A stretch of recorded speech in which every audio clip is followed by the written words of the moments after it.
pick takes Madis Kabash, and I'm about to go speak to a comic dealer about NFTs. Now, NFTs, or non-fungible tokens, are a way of classifying artwork through the blockchain, making it possible to sell it in a purely digital form.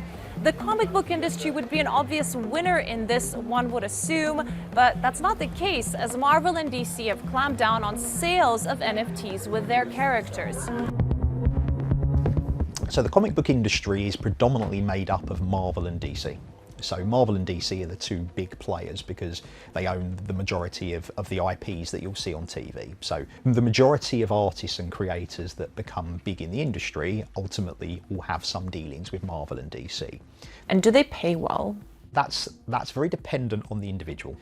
If you're a new starter, then Marvel and DC tend to pay at a much lower level. What artists make money from is from selling the original artwork. Okay, so let's cut to the chase. Do you sell NFTs? Currently, no. Predominantly because of the fact that Marvel and DC do not allow NFT sales of any of their projects from the artists that draw digitally. So that makes it quite hard to sell NFTs. I'd be interested if that stance softens, but as it stands at the moment, we have to wait and sort of see what Marvel and DC tell everybody. Why do you think they issued this ban? I mean, like, if I can sell the physical original, why can't I sell it in a digital format? I think the problem is that over the years, because a lot of artists have moved to a digital platform, that ultimately then hurts them in terms of selling artwork because they don't have physical artwork to sell. But if that difference can be bridged and they can effectively sell NFTs, then it will change things dramatically. I think if Marvel and DC soften their attitude towards NFTs, then I think the marketplace opens. I mean, some of those pieces could be sold for thousands.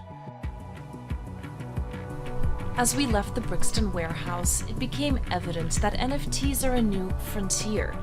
But simply put, they are a way for artists to make more money. What I wanted to do is do a proof of concept, right?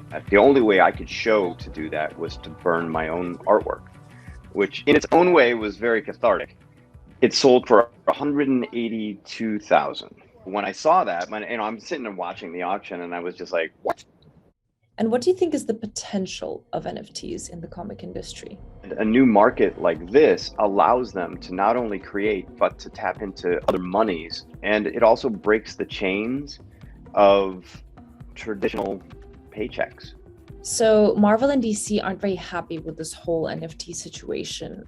What's your take on that? There is a Supreme Court law out there that has been passed that an artist can paint or do can do an original piece. That's theirs. That's their interpretation. That's their everything.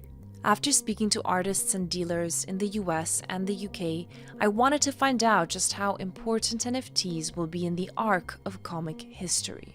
The value that it can bring to different types of creators or consumers is pretty profound. So the main reason that art or collectibles have taken off is because you can pass a royalty so that every time a piece of artist's work gets sold in the future, they receive a cut of that, which is pretty impactful if you're talking about, the full length career of an artist. Despite the size of the NFT market at the moment, they will be a crucial part of the comic book industry's next evolution, and companies issuing major bans are defining who's going to reap the financial benefits when the time comes. Any big company that comes in there and wants to take that in and just sort of strangle the artist a little bit, I really think need to think about it. Think about what they're doing. In August, Marvel launched into the NFT space via an app called Vivi, selling NFTs of Spider-Man for up to $400. So far, there has been no mention of the creators of the NFTs or the original work. Marvel says they are looking into the issue and will be addressing it in the coming months.